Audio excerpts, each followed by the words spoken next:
Oke, selamat siang ya. Kita lanjut nih. Ini adalah H16 untuk Toyota Innova Reborn atau untuk Fortuner VRZ ya. Jadi ini fog bohlam untuk fog lamp. Jadi untuk mobil-mobil yang menggunakan lamp LED, kalau merasa nggak terang Anda bisa beli fog lampnya tipe ini karena ini LED 3 warna paling terang.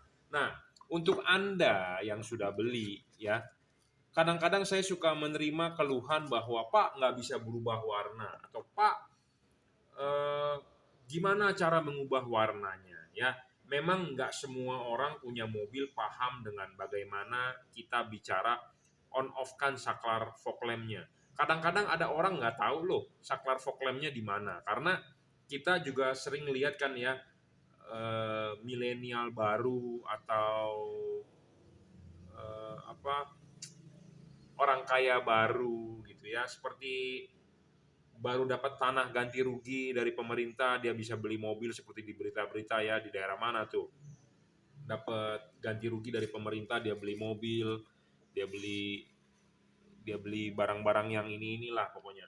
Nah, mungkin ada sebagian yang nggak paham gitu ya, sampai di berita pun kan ada yang nggak bisa nyetir itu mobil, bener nggak? Nah, dia juga nggak paham teknologi, mungkin bagaimana cara mengubah warnanya.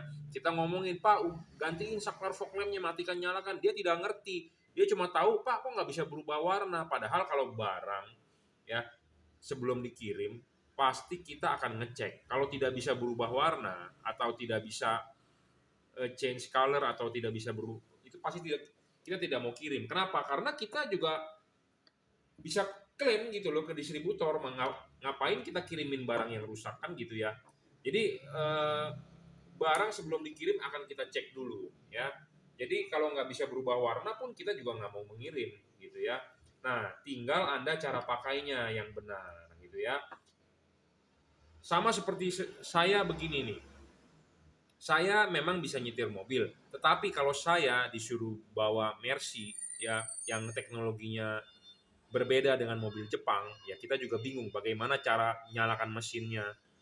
Kayak awal-awal zaman dulu saya cuma pakai mobil Toyota Avanza, saya waktu itu eh, disuruh mindahin mobil Captiva waktu itu di tahun 2000 berapa tuh? Di bawah tahun 2010 lah, mobil Captiva diesel. Saya bingung kalau di Avanza atau di Innova kan rem rem rem parking brake-nya tinggal tarik gitu kan, tarik pencet turun lepas. Nah itu kan bingung tuh Captiva waktu itu saya, apa, parking brake-nya di mana, kagak ada bro ya.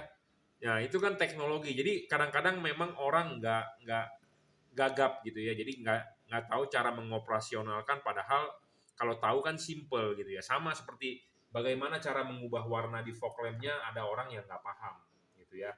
Jadi ya ada tuas on off gitu ya. Kalau mobil-mobil zaman sekarang, kalau yang fog lamp-nya bawaan pabrik ya, yang bawaan pabrik ini sebelah kanan ya, sebelah kanan ini tuas. Kalau Anda mau ngesen kanan kan Anda ke bawahin ya, kalau Anda mau ngesen kiri kan Anda ke atasin ya. Kalau yang di sebelah kiri kan wiper biasanya, tapi itu di mobil Jepang ya. Kalau di mobil Eropa kebalik tuh.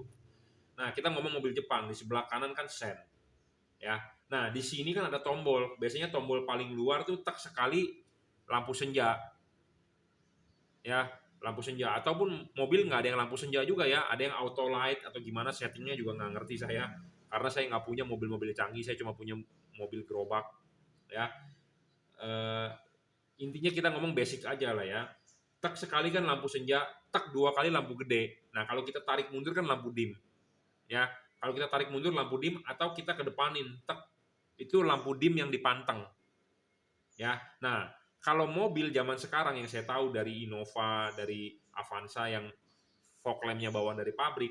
Nah fog lamp itu menyalakannya itu dari cincin. Jadi di sini ada satu saklar di bagian luar dan di dalam, cincin ya, cincin. Nah cincinnya itu yang dimainkan, di on kan atau di off kan untuk ganti warna. On kan, off kan, on kan, off kan, on kan, off kan. Jadi cincinnya bukan ininya. Nah di cincin ini ada dua macam ya, ada dua macam. Kalau seperti di Avanza, di Innova setahu saya Tapi saya nggak tahu yang di Reborn bagaimana, tapi kalau saya punyanya Innova lama. Nah, Innova lama dia on. Tangan kita lepas ya dia tetap on. Tetapi kalau di Mitsubishi Expander, walaupun dia dicincin, tapi dia tak begini on, dia akan balik lagi. Jadi istilahnya seperti saklar push on, dilepas, dia nggak, jadi sistem kayak sistem signal gitu loh. Jadi bukannya saklar on off yang apa sih ngomongnya, yang nggak bisa balik gitu loh. Jadi pokoknya ini tek gitu loh kalau di Toyota Innova lama, di Avanza ya. Tapi kalau di Expander, di Pajero enggak dia sistemnya, karena dia ada fog belakang, bisa dibeginikan gitu ya. Jadi intinya adalah saya mau menjelaskan bahwa mematikan menyalakan fog lamp itu yang mobil bawaan pabrik itu dicincin ya, atau di tombol lah yang zaman dulu kayak Kijang LGX atau R3 mungkin masih begini ya, pencet. Tapi kalau yang asli bawaan pabrik kebanyakan sih sekarang sudah dicincin. Nah, Anda mainin kan cincinnya ya. Nah, cincin ini untuk menyalakan fog lamp ini Anda harus biasanya menyalakan dulu lampu senja. Nyalakan dulu lampu senja baru kita bisa mainkan cincin. Jadi kalau lampu senjanya mati, kalau cincinnya masih tetap on untuk fog lamp tetap mati gitu ya. Jadi Anda harus paham, pelajari dulu lah ini ya. Pelajari dulu mengenai saklarnya, permainan saklarnya Anda pelajari dulu. Jadi kalau sudah paham baru Anda ganti ke LED. Tapi kalau Anda belum paham, pelajari dulu waktu bawaan halogen. Jadi jangan memvonis bahwa LED-nya itu error gitu ya. Jadi karena banyak orang yang nggak paham mengenai di sini ya, mengenai di tuas on off dari saklar-saklar di mobil. Pelajari dulu ya. Kalau Anda nggak paham, pelajari, baca di manual book ya. Kebiasaan orang Indonesia itu tidak pernah baca manual book ya. Di manual book ada banyak tanyanya di grup di Facebook, makanya saya join beberapa grup komunitas mobil, makanya banyak orang membuli.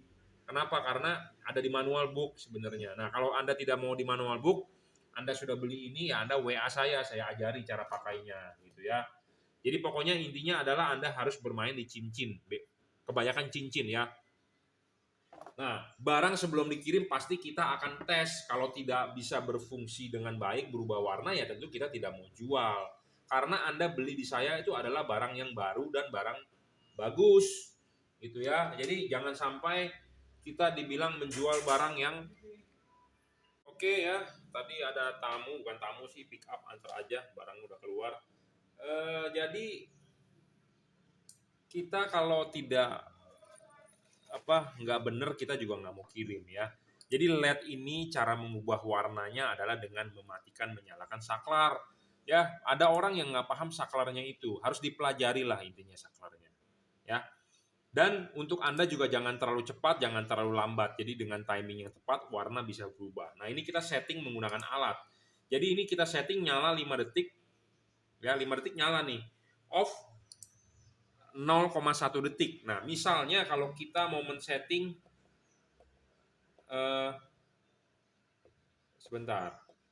Kita mau men-setting nyalanya juga 5 detik. Matinya misalnya kita setting 1 detik. Nah, ini kita setting sebentar. Nah, ini kita setting nyalanya 5 detik. Ya. Kita jedakan matinya itu 1 detik. Jadi lambat, tek-teknya lambat on off-nya. Ini nyala 5 detik. Nah, 1 detik. Ya, jadi Anda mau mengganti warna adalah dengan mematikan menyalakan saklar lampunya. Nah, saklar lampunya mematikan menyalakannya hanya dengan timing yang tepat. Jangan terlalu cepat, jangan terlalu lambat. Anda terlalu cepat juga bisa menyebabkan error. Terlalu lambat juga bisa menyebabkan dia tidak bisa berubah warna. Ya, jadi setidaknya 1 detik lah. Kenapa saya bilang 1 detik? Karena ini kita coba pakai alat ini 1 detik nih. 1 detik. Nah, kita akan coba setengah detik misalnya. Nah, ini kita coba setengah detik nih. Nah, ini kita coba matikan setengah detik. Nyala 5 detik, matikan setengah detik. Nah, setengah detik masih oke. Ya, masih oke kok. Ya, kita coba matikan setengah detik. Nah, kita cobakan matikan 1,5 detik. Nah, ini kita coba 1,5 detik nih matikan. Dia bisa berubah warna nggak?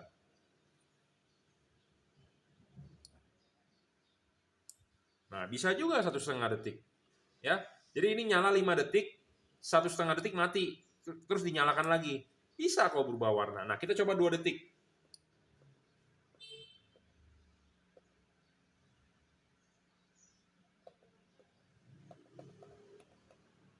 Nah, ini kita coba 2 detik matikan. Bisa nggak dia berubah warna?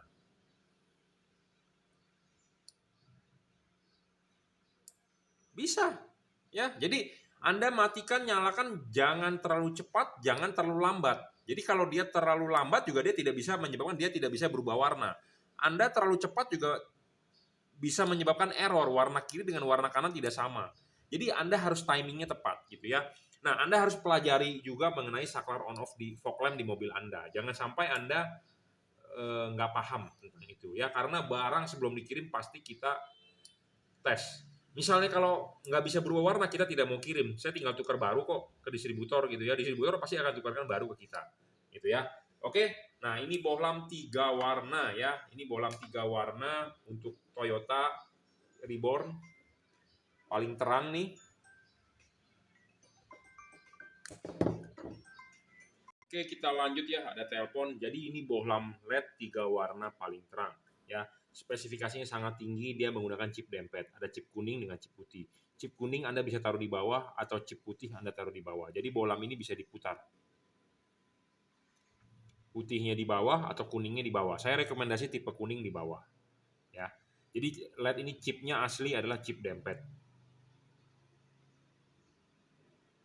Ya, dari keramik. Bohlam ini stabil, tidak ngedrop, adalah 30 watt ya, paling terang. Tadi Anda sudah lihat demonya, putih, putih kuning, kuning. Putihnya 6000 Kelvin. Kapan Anda pakai warna putihnya? Pada saat jalanan kering. Kapan Anda pakai putih kuningnya? Jika Anda ketemu jalanan ekstra gelap. Kapan Anda pakai warna kuningnya? Jika Anda ketemu hujan atau kabut ya, atau jalanan basah. Bohlam ini adjustable, tadi saya sudah demokan, bisa diputar ya, 360 derajat. Ada orang takut, katanya saya terlalu enak bos puter-puternya, Anda takut jatuh, padahal ini muternya berat loh, susah ya, masang di mobil pun susah ya, kenceng. Bohlam ini tanpa driver, drivernya di dalam inside, tinggal colok ya, sudah dirajut oleh nilon. Bohlam ini bayangan gelapnya kecil, tidak besar ya, kita tunjukkan nih bayangan gelapnya. Makin kecil bayangan gelap makin bagus, makin gede bayangan gelap Anda makin rugi ya. Ya, ini kita demokan bayangan gelapnya. Nah, ini bayangan gelap nih, bro. Oh, bayangan gelapnya kecil ya, tidak terlalu besar. Makin tidak gelap, makin tidak besar, makin bagus. Bohlam ini tidak storing ya, tidak mengganggu radio mobil Anda, tidak mengganggu elektronik mobil Anda. Bohlam ini ada pendingin heatsink, ada kipas double cooper ya. Heatsink ini wajib karena di Indonesia itu negara panas ya. Indonesia negara panas, negara macet, jadi macet relatif ruangan mesin lebih panas, intinya adalah butuh sirip untuk pendinginan. Makanya ini LED cocok untuk market di Indonesia adalah untuk membuang panas ya. Karena musuhnya LED adalah panas. Makin panas LED tersebut ngedrop wattnya, makin panas cahayanya menurun, makin panas lifetime-nya turun ya. Jadi kita harus bikin sedingin mungkin. Kalau di Eropa enak, ada musim dingin bro. Mungkin musim panasnya mungkin juga nggak terlalu panas gitu ya. Tapi di Indonesia Anda tahu sendiri, siang hari 31 ya, malam hari mungkin cuma 28 mungkin ya, 29, 28, dan kalau macet wah udah ya tambah panas ruangan mesin. Ya, jadi ini pilihan terbaik lah untuk LED 3 warna ya, paling terang, belum ada yang lebih terang daripada ini untuk segala cuaca karena sekarang udah masuk ke musim hujan ya. Jadi Anda perlu menyiapkan bohlam seperti ini. Ya, oke, cukup reviewnya. Terima kasih.